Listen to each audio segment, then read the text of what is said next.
سے شروع کریے۔ اعوذ باللہ من الشیطان الرجیم، بسم اللہ الرحمن الرحیم۔ درود شریف پڑھیے، اللہم صلی علی محمد وعلی آل محمد کما صلیت علی ابراہیم وعلی آل ابراہیم انک حمید مجید۔ اللہم بارک علی محمد وعلی آل محمد کما بارکت علی ابراہیم وعلی آل ابراہیم انک حمید مجید۔ سیرت النبی صلی اللہ علیہ وسلم کا بیان ہو رہا ہے۔ حضور صلی اللہ علیہ وسلم جو غار ثور سے نکل کر مدینہ کی طرف روانہ ہو گئے، اور جو مشرک تھے، جس سب لوگوں نے مل کے 100 اونٹ کا انعام رکھا تھا، جو بھی حضور صلی اللہ علیہ وسلم پکڑ لے گا یا نعوذ باللہ قتل کر دے گا تو اس کو 100 اونٹ کی انعام دیا جائے گا۔ مگر سب لوگوں کی مایوسی ہاتھ لگی، اور اللہ نے آپ صلی اللہ علیہ وسلم کی حفاظت کی، اور آپ کے ساتھ ہی ابوبکر رضی اللہ اور ایک غلام اونٹ پہ سوار ہو کر مدینے کی طرف چلتے ہیں۔ اب اس سے آگے کا واقعہ ہے۔ قریش کی حسرتوں کا خون ہو گیا، دل کے ارمان دل میں ہی رہ گئے، دل ہی میں رہ گئے۔ اس کا ان کو سخت صدمہ تھا۔ اب وہ جہاں اکٹھا ہوتے اس کا افسوس کرتے، جس مجلس میں بیٹھتے اسی کا رونا روتے۔ پیارے نبی صلی اللہ علیہ وسلم ہاتھ سے نکل گئے تھے، اس پر وہ ہاتھ ملتے۔ قریش اپنی ایک مجلس میں بیٹھے اس طرح رنج و غم کا اظہار کر رہے تھے کہ ایک آدمی اندر داخل ہوا۔ یہ کسی سفر سے لوٹ کر ابھی آیا تھا۔ اس نے کہا، میں ساحلی راستے سے آ رہا تھا، مانے سمندری راستے، کنارے 3 آدمی سامنے سے گزرے۔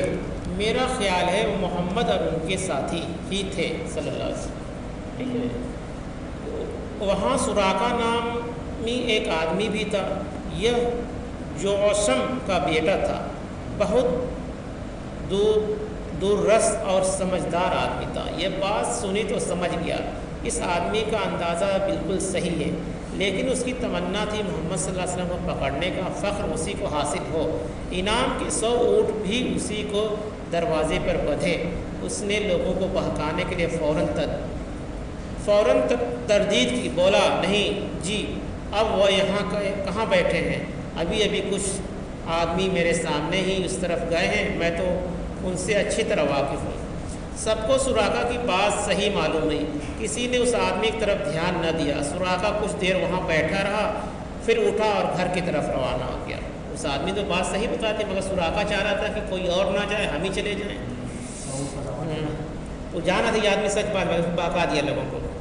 گھر پہنچتے ہی وہ ہتھیار سج کر تیار ہو گیا اور اپنے نوکر سے کہا۔ اس نے گھوڑے پر زین کسی اور گھوڑے کو مکے کے باہر پہنچا دیا۔ کچھ ہی دیر میں سراقہ بھی پہنچ گیا۔ وہ چاہتا تھا کہ مکہ سے باہر جاتے ہوئے کوئی اسے دیکھ نہ پائے۔ مکہ سے باہر پہنچ کر وہ گھوڑے پر سوار ہو گیا اور لگام چھوڑ دی۔ گھوڑا ٹانپے مارتا، دھول اڑاتا تیزی سے ساحل کی طرف بڑھا۔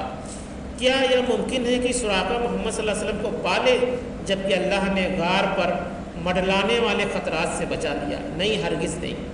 اللہ تعالیٰ محمد صلی اللہ علیہ وسلم کی طرف سے اپنی نظریں نہیں پھیر سکتا جبکہ وہ وعدہ کر چکا ہے ساری سازشیں ناکام کرنے کا۔ گھوڑا بھی کچھ دور ہی بڑھا تھا کہ اس نے ٹھوکر کھائی۔ قریب تھا کہ اس سراقہ کو زمین پر پھینک دے، لیکن سراقہ تیزی سے سنبھلا اور پھر گھوڑے کو ایڑ لگا دی۔ گھوڑا ہوا میں تیرنے لگا، زیادہ دور نہیں تھا کہ پھر ٹھوکر لگی، لیکن سراقہ ہمت پست نہ ہوئی۔ اس نے دوبارہ گھوڑے کو سنبھالا، پھر ایڑ لگا دی۔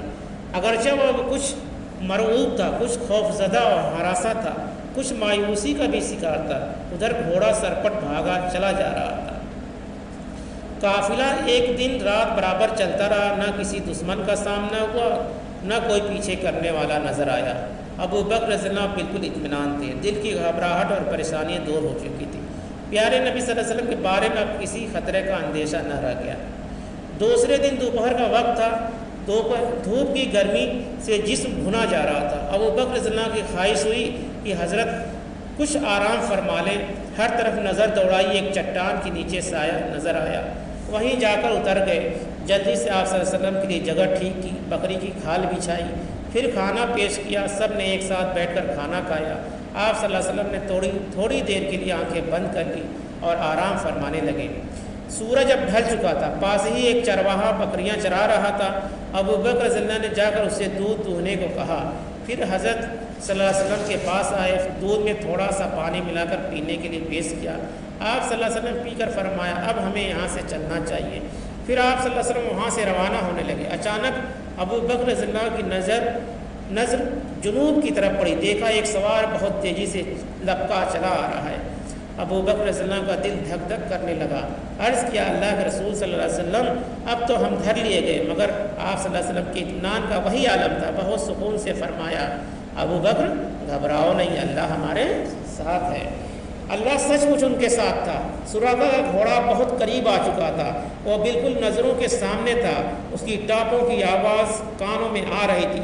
ایک بہت زور کی ٹھوکر لگی، اس بار اس کے پاؤں گھٹنوں تک زمین میں تھے اور سوار لڑھک کر زمین پر، یعنی ایک دم قریب آ گیا اور اس کا گھوڑا پھنس گیا۔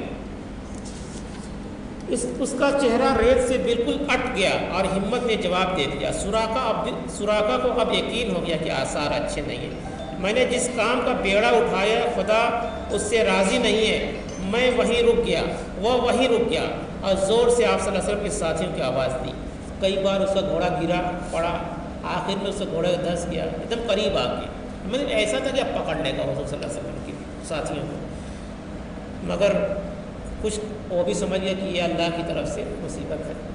تو کیا کرتا ہے، آپ کے ساتھیوں کو آواز دی، میں جوشم کا بیٹا سراقہ ہوں، ذرا ٹھہر جاؤ، میری ایک درخواست ہے، بخدا میں کوئی نقصان نہیں پہنچاؤں گا، اطمینان رکھو، میں کچھ نہیں کروں گا۔ ابو بکر رضی اللہ عنہ پوچھو کیا چاہتا ہے؟ پیارے نبی صلی اللہ علیہ وسلم نے ارشاد فرمایا ابو بکر رضی اللہ عنہ کہو کیا چاہتے ہو؟ ابو بکر رضی اللہ عنہ نے سراقہ کو مخاطب کیا۔ سراقہ نے عرض کیا امن کی تحریر۔ رحمت عالم صلی اللہ علیہ وسلم نے درخواست قبول کی اور ابو بکر رضی اللہ عنہ کو لکھنے کا حکم دیا۔ چمڑے کا ایک ٹکڑا تھا، آپ صلی اللہ علیہ وسلم نے جو کچھ فرمایا ابو بکر صلی اللہ علیہ وسلم نے اس پر لکھ دیا، پھر سراقہ کو دے دیا۔ سراقہ نے اس کو لے لیا اور گھوڑے پر سوار ہو کر مکے لوٹ آیا۔ یہ سب کچھ ہوا تھا، لیکن سراقہ نے کسی سے کچھ نہ بتایا۔ اب اس کو آپ صلی اللہ علیہ وسلم سے بے حد محبت تھی، بے انتہا الفت اور ہمدردی تھی۔ اب اگر دیکھتا کوئی آپ صلی اللہ علیہ وسلم کا پیچھا کرنے جا رہا ہے یا تلاش کے گھر سے نکل رہا ہے تو اسے بہکاتا اور جس طرح بند پڑتا روکنے کی کوشش کرتا، کیونکہ وہ معجزہ دیکھ چکا تھا۔ اس کا گھوڑا دھس گیا ایک دم قریب آ کے، تو اس نے اللہ کے رسول صلی اللہ علیہ وسلم سے امن مانگی، اور انشاءاللہ آگے واقعہ آئے گا کہ وہ ایمان ہی لائے گا۔ پیارے نبی صلی اللہ علیہ وسلم کی ہجرت ہوئی تو مکہ میں علی رضی اللہ عنہ کے لیے کچھ نہ رہا۔ اب ادھر کا واقعہ دیکھیے کیا ہوتا ہے۔ پیارے نبی صلی اللہ علیہ وسلم کی ہجرت ہوئی تو مکہ میں علی رضی اللہ عنہ کے کچھ نہ رہا۔ ایک تو جان کا خطرہ، پھر آپ صلی اللہ علیہ وسلم سے دوری کا صدمہ، وہاں ایک ایک چیز کاٹنے لگی اور ذات گرامی صلی اللہ علیہ وسلم کی یاد ستانے لگی۔ اب ہر وقت بے قرار رہتے، آپ صلی اللہ علیہ وسلم سے ملنے کے لیے بے تاب۔ امانتوں کی واپسی سے چھٹی ملی تو موقع پاتا ہی مکہ سے روانہ ہو گئے۔ سواری کے لیے نہ کوئی اونٹنی تھی نہ کھچر، لیکن آپ سے جا ملنے کے شوق میں پیدل ہی چل پڑے۔ بڑی بےتابی سے تیز تیز قدم بڑھانے لگے۔ سبحان اللہ، یہ تھی علی رضی اللہ عنہ کی وفاداری، یہ تھی علی رضی اللہ عنہ کی سعادت مندی۔ کتنے اونچے انسان تھے، کتنے نیک تھے ان کی طبیعت۔ اس زمانے کا لمبا سفر، وہ بھی تنہائی بے سر و سامانے کی حالت میں، اور وہ بھی پیدل۔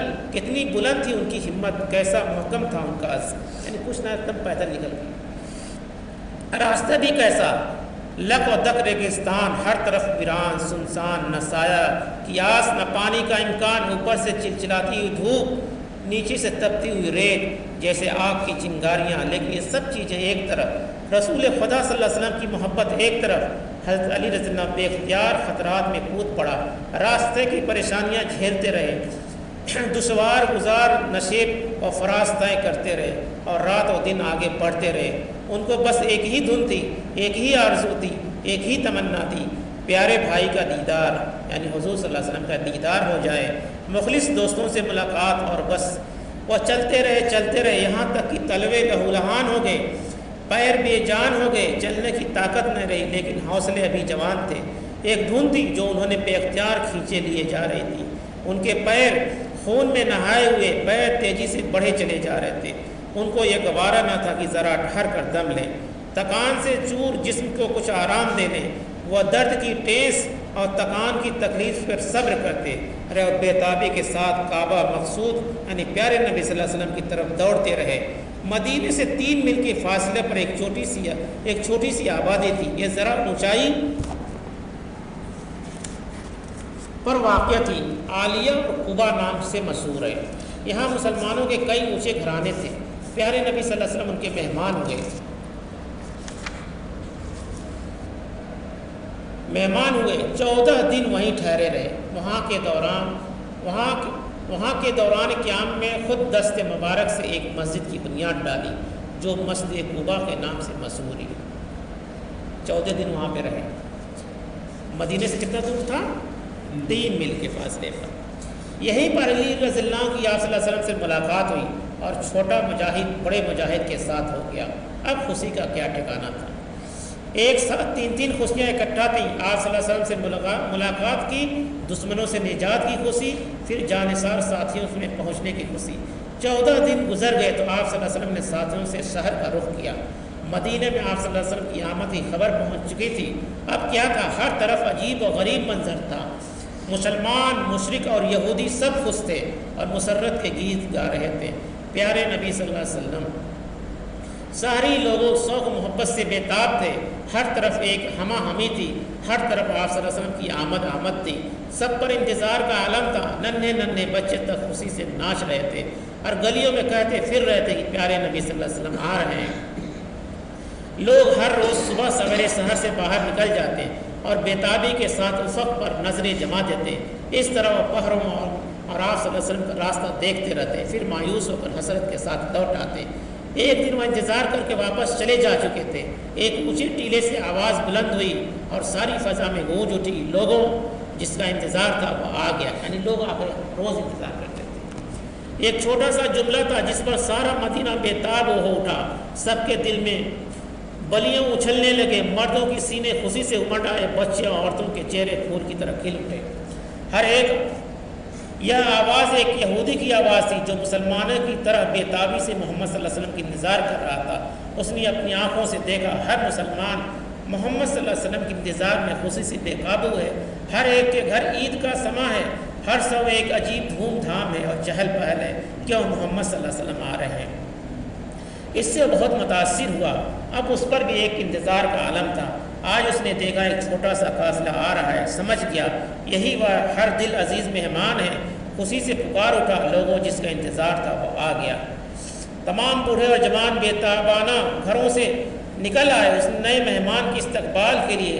اکثر لوگ آپ صلی اللہ علیہ وسلم کو پہچانتے نہ تھے کیونکہ انہوں نے کبھی دیکھا نہ تھا، لیکن ان کے دل آپ صلی اللہ علیہ وسلم کو خوب جانتے تھے۔ ان کے سینے میں شوق و محبت کا ایک سمندر ٹھانٹے مار رہا تھا۔ کھجور کے ایک درخت کے نیچے پیارے نبی صلی اللہ علیہ وسلم اپنے ساتھیوں سے ملاقات ہوئی۔ لوگ شوق سے بےتاب تھے لیکن پہچان نہ سکتے تھے۔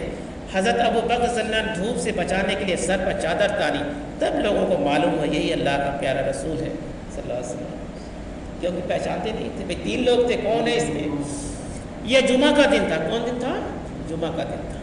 یا جمعہ کا دن تھا، راستے میں نماز کا وقت ہو گیا۔ اسی وقت آپ صلی اللہ علیہ وسلم نے بنی سالم کے محلے میں تھے، آپ صلی اللہ علیہ وسلم نے جمعہ کی نماز یہیں ادا فرمائی۔ آپ صلی اللہ علیہ وسلم کے ساتھ ان جانشاروں نے بھی نماز ادا کی جو آپ صلی اللہ علیہ وسلم کو دیکھنے سے پہلے ہی مسلمان تھے۔ اس کے بعد رسول خدا صلی اللہ علیہ وسلم مدینے میں داخل ہوئے، اس پاک سرزمین میں جس نے آپ صلی اللہ علیہ وسلم کا ہاتھوں ہاتھ لے لیا، جبکہ وطن نے آپ صلی اللہ علیہ وسلم کا ساتھ نہ دیا۔ آپ صلی اللہ علیہ وسلم کے ننہالی رشتہ دار بنو نجار ہتھیار سے سج دھج کر آ گئے۔ یہ ننہال بھی تھا صلی اللہ علیہ وسلم کا، اور اسی خاندان سے ننہال تھا، بنو نجار کے لوگ تھے۔ قباء سے مدینے تک آپ صلی اللہ علیہ وسلم کی دونوں طرف جانشانوں کی قطاریں تھیں۔ ایک غریب عجیب و غریب منظر تھا۔ برسہاں برس گزر گئے تھے، خوشی اور غم کے ہزار رہا واقعات پیش آ چکے تھے، بڑے سے بڑے میلے اور جشن منائے جا چکے تھے، لیکن مدینے کی گلیوں نے کبھی ایسا نظارہ نہ دیکھا تھا۔ مدینے کے ہر خاندان کی تمنا تھی رسول خدا صلی اللہ علیہ وسلم کو اپنا مہمان بنائے۔ ہر قبیلے سامنے آ کر عرض کرتا، اللہ کے رسول صلی اللہ علیہ وسلم آپ ہمارے یہاں ٹھہریے، دیکھیے یہ گھر ہے، یہ مال ہے، یہ جان ہے۔ رسول خدا صلی اللہ علیہ وسلم مسکراتے ہوئے ان کا شکر ادا فرماتے اور دعائے خیر کرتے۔ اس وقت آپ صلی اللہ علیہ وسلم اونٹنی پر سوار تھے۔ آپ صلی اللہ علیہ وسلم نے اس کی مہار ڈھیلی کر دی، یعنی لگا میں وہاں ٹھہروں گا جہاں اللہ ٹھہرائے گا۔ اونٹنی مدینے کی گلیوں میں چل رہی تھی اور صحابہ رضی اللہ آپ صلی اللہ علیہ وسلم کے ارد گرد تھے۔ لوگوں کا ایک انبوہ تھا جو جوش میں نعرے لگا رہا تھا، اللہ اکبر، محمد صلی اللہ علیہ وسلم آ گئے، اللہ اکبر، رسول خدا آ گئے۔ ننھے ننھے لڑکے اور معصوم بچیاں دف بجا رہی تھیں اور خوشی میں گیت گا رہی تھی۔ دف جائز ہے اسلام میں بجانا، ٹھیک ہے، دف ہوتا ہے، ایک باجا ہوتا ہے، ایک کھول سا ہوتا ہے، اسلام میں جائز ہے، آج بھی جائز ہے، ٹھیک ہے۔ اور کیا گا رہی تھی؟ 14ویں کا چاند ہمارے سامنے نکل آیا، ودا کی گھاٹیوں سے ہم پر خدا کا شکر واجب ہے، جب تک دعا مانگنے والے دعا مانگے، اے ہم میں آنے والے یہاں تیری باتیں سنی جائیں گی۔ عورتیں گھروں کی چھتوں پر چڑھ گئی تھیں اپنے معزز مہمان کو ایک نظر دیکھ لینے کے لیے، مرد اونچی اونچی جگہوں پر چڑھ گئے تھے اور اس طرح سے آپ صلی اللہ علیہ وسلم کا خراج عقیدت پیش کر رہے تھے۔ پیارے نبی صلی اللہ علیہ وسلم کی اونٹنی چلتی رہی، پھر ایک جگہ آ کر ٹھہر گئی اور وہیں بیٹھ گئی۔ یہ خاندان بنو نجار کے دو یتیموں کی زمین تھی، یعنی آپ کے ننیالی خاندان کے لوگوں کی زمین تھی، وہ دونوں یتیم تھے۔ اس میں سے کچھ قبریں تھیں، کچھ کھجور کے درخت تھے۔ اونٹنی بیٹھی تھی، پیارے نبی صلی اللہ علیہ وسلم نیچے اتر آئے، فرمایا یہ زمین کس کی ہے؟ آپ صلی اللہ علیہ وسلم یہاں مسجد بنانا چاہتے ہیں۔ عفرا کے بیٹے معاذ آگے بڑھے، عرض کیا رسول خدا، سہل سہیل 2 یتیم بچے ہیں، یہ زمین انہیں کی ہے، باپ کا سایہ سر سے اٹھ چکا ہے، اب وہ دونوں میری پرورش میں ہیں، آپ خوشی سے یہاں مسجد بنوائیں، میں انہیں راضی کر لوں گا۔ آپ صلی اللہ علیہ وسلم نے ان یتیم بچوں کو خود بلا بھیجا، دونوں یہ زمین مفت میں دینی چاہیے۔ آپ صلی اللہ علیہ وسلم نے یہ پسند نہیں فرمایا اور قیمت دے کر خرید لی۔ پھر زمین برابر کی گئی اور مسجد بننی شروع ہو گئی، یعنی آپ صلی اللہ علیہ وسلم نے مسجد کو خرید لیا۔ اور یہ جب سے اسلام ہے تب سے ہے کہ مسجد بغیر خریدی ہوئی زمین پر نہیں بنائی جائے گی، ٹھیک ہے، وہ اللہ کے نام سے وہ رجسٹری ہوگی تب بنائی۔ اور لوگ طرح طرح کی باتیں کرتے ہیں، اس زمانے میں بھی لوگ مفت دے رہے تھے، مگر آپ صلی اللہ علیہ وسلم نے اس کو نہیں دیا۔ آپ صلی اللہ علیہ وسلم حضرت ابو ایوب انصاری رضی اللہ کے مہمان ہوئے۔ کس کے مہمان ہوئے؟ ایوب انصاری رضی اللہ کے مہمان ہوئے۔ اب کیا تھا، وہاں برکتوں سے نہال ہو گئے۔ حضرت ابو ایوب رضی اللہ، آپ صلی اللہ علیہ وسلم کا بہت خیال رکھتے، ہر طرح کا آرام پہنچانے کی کوشش کرتے۔ 7 مہینے آپ صلی اللہ علیہ وسلم یہیں ٹھہرے رہے، 7 مہینہ۔ اس مدت میں مسجد بن کر تیار ہوگی، پھر مسجد کے قریب امہات المومنین کے لیے کچھ کوٹھریاں بنی جن کو حجرہ کہتے ہیں۔ اب آپ صلی اللہ علیہ وسلم یہیں چلے آئے۔ رسول خدا صلی اللہ علیہ وسلم قبیلہ بنی نجار میں ٹھہرے تو قبیلے والوں کو کتنی خوشی ہوئی کہ اس کا اندازہ کون کرے۔ بنی نجار کی دیکھیں چھوکریاں یعنی لڑکیاں خوشی سے اچھلتی تھیں اور پہ خود ہو کر یہ گیت گاتی تھیں، ہم خاندان بنی نجار کی بیٹیاں ہیں، اے محمد صلی اللہ علیہ وسلم ہمارے پاس رہیں گے، یعنی یا محمد صلی اللہ علیہ وسلم ہمارے پاس رہیں گے۔ اس طرح کے لوگوں کے اندر خوشی تھی۔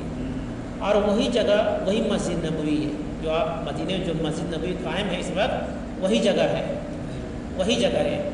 اور پھر بعد میں اس کو بڑا بنا دیا گیا، زمین خرید کر بھی، صرف کسی کے ہڑپ کر نہیں، مفت لے کر نہیں۔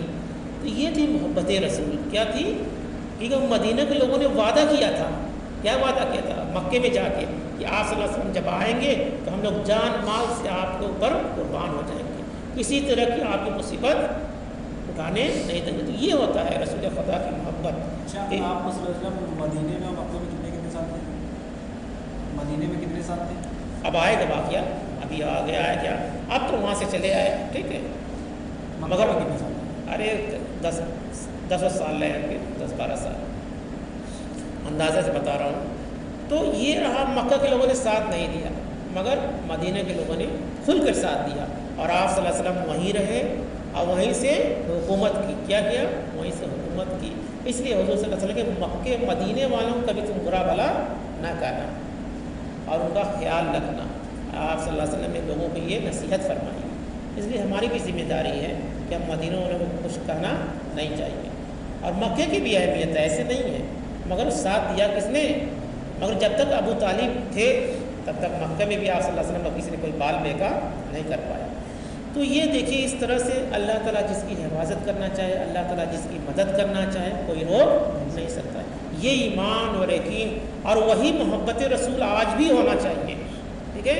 حدیث ہے، آگے حدیث آئے گی کہ اللہ کے رسول صلی اللہ علیہ وسلم فرمایا خدا کی قسم تم مومن نہیں ہو سکتے، 3 بار کہا خدا کی قسم تم مومن نہیں ہو سکتے، خدا کی قسم تم مومن نہیں ہو سکتے۔ صحابہ نے پوچھا ہے اللہ کے رسول کون مومن نہیں ہو سکتا؟ تو آپ صلی اللہ علیہ وسلم نے فرمایا کہ جب تک تمہارے نزدیک اللہ اور اس کا رسول سب ہر چیز سے دل عزیز نہ ہو جائے، یعنی سب سے پہلے اللہ سے محبت کرنا، اس کے بعد رسول صلی اللہ علیہ وسلم سے، اس کے بعد اپنے ماں باپ سے، اگر تم اس طرح سے محبت کرتے ہو، اس درجے میں محبت کرتے تو تم مومن، نہیں تو تم مومن نہیں۔ یہ بخاری کی حدیث ہے، ٹھیک ہے؟ تو اللہ تعالیٰ سے اس طرح سے محبت کرنا چاہیے، یعنی اپنے ماں باپ سے بھی بڑھ کر درجہ کس کا ہے؟ اللہ کے رسول صلی اللہ علیہ وسلم کے، اور اس کے دین کا ہے، اللہ کے دین کا ہے۔ آج آپ دیکھ رہے ہیں جو بھی جانشین مسلمان ہیں اللہ کے دین کے لیے لڑ بھی رہے ہیں، مر بھی رہے ہیں، اپنی جانیں قربان بھی کر رہے ہیں، تو اس کے لیے اللہ تعالیٰ نے وعدہ کیا ہے؟ جنت الفردوس، ایک بہترین جنت جس کا ہم اندازہ نہیں کر سکتے۔ اللہ تعالیٰ سے دعا ہے کہ ہم لوگوں کو حضور صلی اللہ علیہ وسلم سے محبت اور ان کے دین پر چلنے کی توفیق عطا فرمائے، آمین۔ سبحان اللہ بحمدہ، سبحان اللہ بحمدہ، نشہد ان لا الہ الا اللہ ونستغفرک ونتوب الیک، سبحان ربک رب العزۃ عما یصفون وسلام علی المرسلین والحمد للہ رب العالمین۔